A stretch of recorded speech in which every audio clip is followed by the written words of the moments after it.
सभी ने ये बहुत अच्छी तरह से सुन रखा है और सब इस बात को मानते हैं, महसूस करते हैं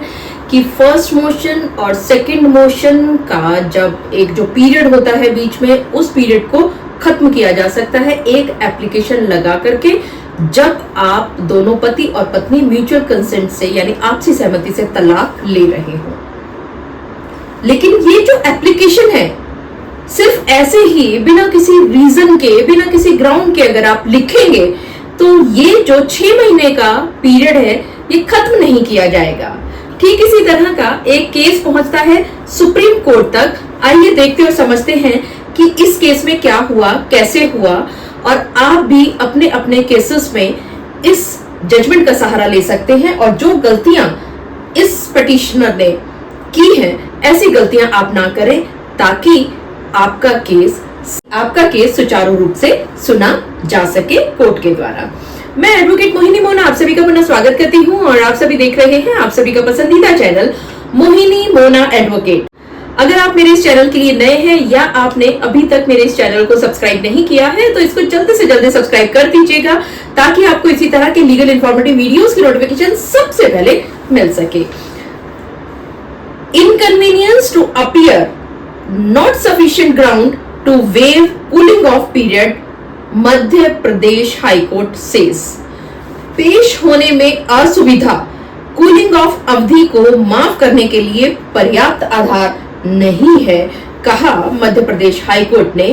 अगर आप मेरे इस चैनल के लिए नए हैं या आपने अभी तक मेरे इस चैनल को सब्सक्राइब नहीं किया है तो इसको जल्दी से जल्दी सब्सक्राइब कर दीजिएगा ताकि आपको इसी तरह के लीगल इंफॉर्मेटिव वीडियोस की नोटिफिकेशन सबसे पहले मिल सके।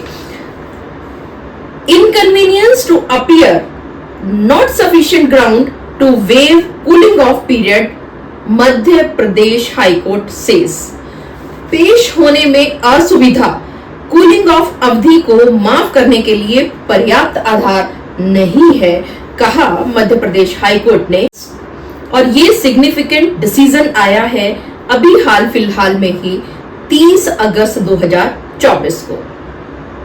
सबसे पहले हम इस केस के टाइटल को जान लेते हैं। केस का टाइटल है सुशांत कुमार साहू वर्सेस श्रीमती मोहिनी साहू। और इस केस में जो ये सुप्रीम कोर्ट तक पहुंचे हैं पिटिशनर, ये एक केस चल रहा था म्यूचुअल कंसेंट के डिवोर्स के लिए यानी आपसी सहमति के तलाक के लिए, और यहां पर 6 महीने का जो मैंडेटरी पीरियड होता है फर्स्ट मोशन और सेकंड मोशन के बीच में, उसको कूलिंग ऑफ करने की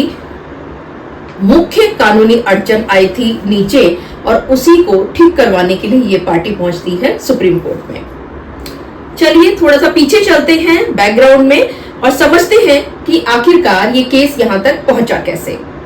ये जो दोनों पति और पत्नी हैं, इन दोनों के बीच में शादी होती है जनवरी 2015 में,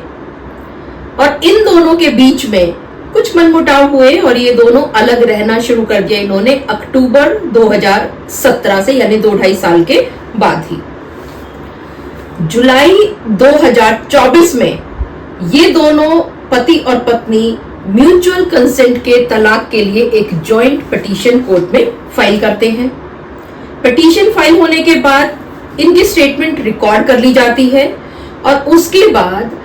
अगली हियरिंग के लिए कहा जाता है कि जनवरी 2025 में आप आए सेकंड मोशन के लिए। 1 जुलाई 2024 को एक एप्लीकेशन, इंटरिम एप्लीकेशन मूव की जाती है कि ये जो 6 महीने का कूलिंग पीरियड है इसको खत्म कर दिया जाए, इसको वेव ऑफ कर दिया जाए। और यहां पर हवाला दिया जाता है सुप्रीम कोर्ट के landmark judgement Amardeep Singh versus Harveen Kaur का, और जिसमें ये कहा जाता है कि कूलिंग ऑफ जो पीरियड है that is not mandatory but it is directory in nature. अब सुप्रीम कोर्ट के सामने जो लीगल इशू आता है, सबसे पहला वो ये है कि क्या section 13B2 Hindu marriage act को फाइल करने के लिए 6 महीने का जो समय दिया गया है B1 से B2 के बीच का, क्या उसको वेव ऑफ यानी कि खत्म किया जा सकता है। और यहां पर पिटिशनर ने ये आर्ग्यूमेंट की, उसने ये कहा कि प्रैक्टिकली उसके लिए बहुत मुश्किल है कि वो कोर्ट में पहुंच सके, क्योंकि वो भोपाल में रहता है, केस जबलपुर में रह रहा है और उसको बहुत ज्यादा इनकन्वीनियंस होगी अगर वो जनवरी 2025 में जबलपुर पहुंचता है भोपाल से। यहां देखिएगा कोर्ट ने क्या ऑब्जर्वेशन की। कोर्ट ने अच्छी तरह से देखा कि फर्स्ट मोशन नीचे फैमिली कोर्ट में बिल्कुल ठीक से हुआ है। जैसे ही जुलाई 2024 में म्यूचुअल कंसेंट से ये डिवोर्स पिटीशन फाइल की जाती है, वहां पर स्टेटमेंट रिकॉर्ड हो जाता है और फर्स्ट मोशन पास हो जाता है और उसके बाद उनको कहा जाता है कि सेकंड मोशन के लिए जनवरी 2025 में आप कोर्ट में पहुंचिए। लेकिन इस बीच में इंटरिम एप्लीकेशन फाइल कर दी जाती है कि ये जो 6 महीने का पीरियड है इसको खत्म कर दिया जाए और इस एप्लीकेशन को डिसमिस कर दिया जाता है फैमिली कोर्ट के द्वारा। इस एप्लीकेशन की डिसमिसल के अगेंस्ट ये दोनों पहुंचे हैं सुप्रीम कोर्ट में।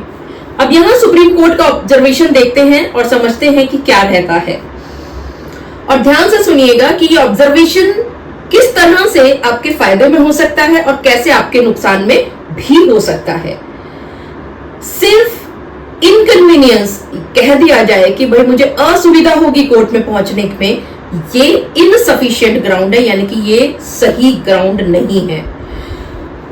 और ये कहते कहते सुप्रीम कोर्ट ने उसी केस का हवाला दिया जिस केस का हवाला करते हुए ये दोनों पिटीशनर्स पहुंचे थे सुप्रीम कोर्ट में कि वो 6 महीने का पीरियड वेव ऑफ कर दिया जाए अमरदीप सिंह वर्सेस हरवीन कौर के हिसाब से। और यहां सुप्रीम कोर्ट ने भी अमरदीप सिंह वर्सेस हरवीन कौर के ही जजमेंट का हवाला दिया और कहा कि उन स्पेसिफिक कंडीशंस को जान लेते हैं, समझ लेते हैं कि जब कूलिंग पीरियड को वेव ऑफ यानी खत्म किया जा सकता है। तो यहां आप सभी लोग जो मुझे सुन रहे हैं वो इस बात को अच्छी तरह से समझ लें कि आप लोग क्या करते हैं, जल्दबाजी में आप साइटेशन तो देख लेते हैं, उसमें आधी अधूरी चीजें देख लेते हैं कि ये चीज फायदे की है, लेकिन क्या वो फायदे वाली चीजें या वो फैक्ट्स आपके भी केस के हैं, ये आपने देखना होता है। अब हुआ क्या है कि ये भाग गए, ये दौड़ पड़े अमरदीप सिंह वर्सेस हरवीन कौर के केस का हवाला देते हुए और वही उल्टा पड़ गया, क्योंकि सुप्रीम कोर्ट ने बताया कि अमरदीप सिंह वर्सेस हरवीन कौर में कौन सी स्पेसिफिक कंडीशंस के बारे में कहा गया था। सबसे पहला, मीडिएशन और कॉन्सोलेशंस के सारे एफर्ट्स जहां पर फेल हो चुके हों ऐसा लिखा गया होना चाहिए इंटरिम एप्लीकेशन में। कूलिंग ऑफ के ये जो पीरियड है 6 महीने का, इसको वेव ऑफ करने के जो एप्लीकेशन है उसमें अगर कॉन्सोलेशन और मीडिएशन का पीरियड या सारे एफर्ट्स आपके भी केस में खत्म हो चुके हों। दूसरा,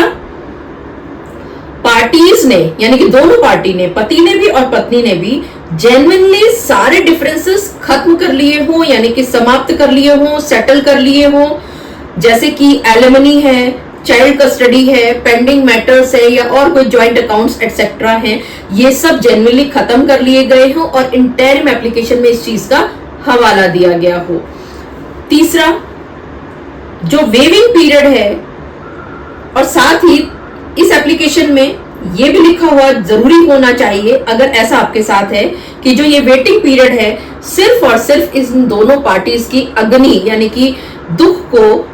और ज्यादा बढ़ाएगा। चौथा,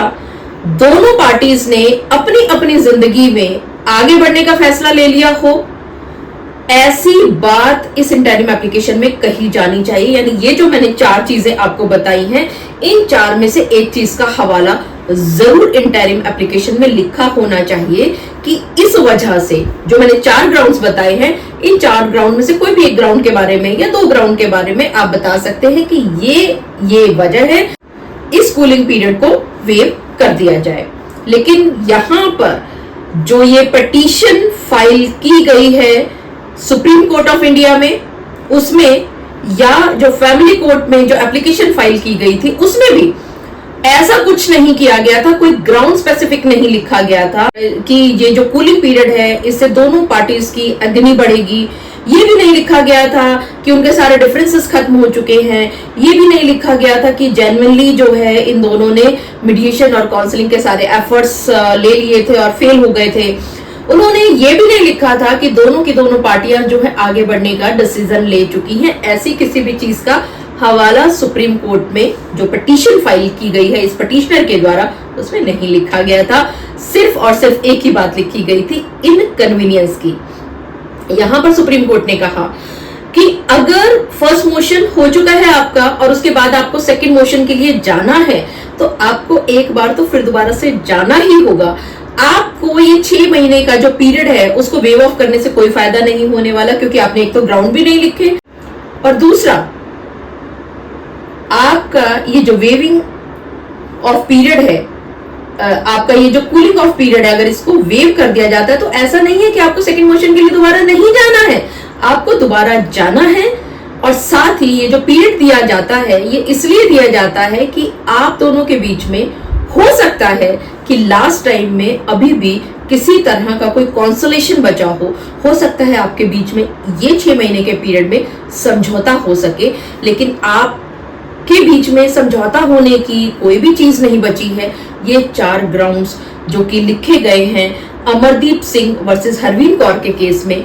ऐसा कोई भी जिक्र नहीं किया था, सिर्फ इनकन्वीनियंस का जिक्र किया गया था। और यहां तक आते आते सुप्रीम कोर्ट ने कहा the basic purpose of making a provision for a cooling is to allow the parties to think over the decision of getting separated। यानी कि ये जो पीरियड दिया गया है ये पीरियड सिर्फ इसलिए दिया गया है कि आप एक बार दोबारा से सोच ले कि क्या आप वाकई में एक दूसरे से अलग होना चाहते हैं। इसके साथ ही सुप्रीम कोर्ट ने एक और टिप्पणी की, under these circumstances inconvenience of the parties to appear before the court cannot be a ground to waive off the cooling period। ये सारी चीजों को देखते हुए कि क्योंकि किसी भी चीज का जिक्र नहीं किया गया है इंटरिम एप्लीकेशन में भी, और इसके अलावा पिटीशन जो कि ये सुप्रीम कोर्ट में फाइल की गई है उसमें भी किसी बात का ऐसा कोई ग्राउंड नहीं लिया गया है, तो इन सभी सर्कमस्टेंसेस को देखते हुए सिर्फ ये कह देने से कि इनकन्वीनियंस होगी, असुविधा होगी, ये एक रीजन नहीं हो सकता ये जो कूलिंग ऑफ पीरियड है उसको वेव ऑफ करने का। और अंत में आते थे सुप्रीम कोर्ट ने कहा कि petitioner failed to establish sufficient grounds to allow waive off of cooling off period। इसीलिए ये जो फैमिली कोर्ट का नीचे डिसीजन था वो बिल्कुल सही था और ये कहते हुए इस पिटीशन को डिसमिस कर दिया गया। तो देखा आप सभी ने, आप लोग भी बहुत जल्दबाजी किया करते हैं, आपको लगता है सुप्रीम कोर्ट ने कह दिया 6 महीने का पीरियड है इसको खत्म किया जा सकता है, तो कुछ भी ऊट पटांग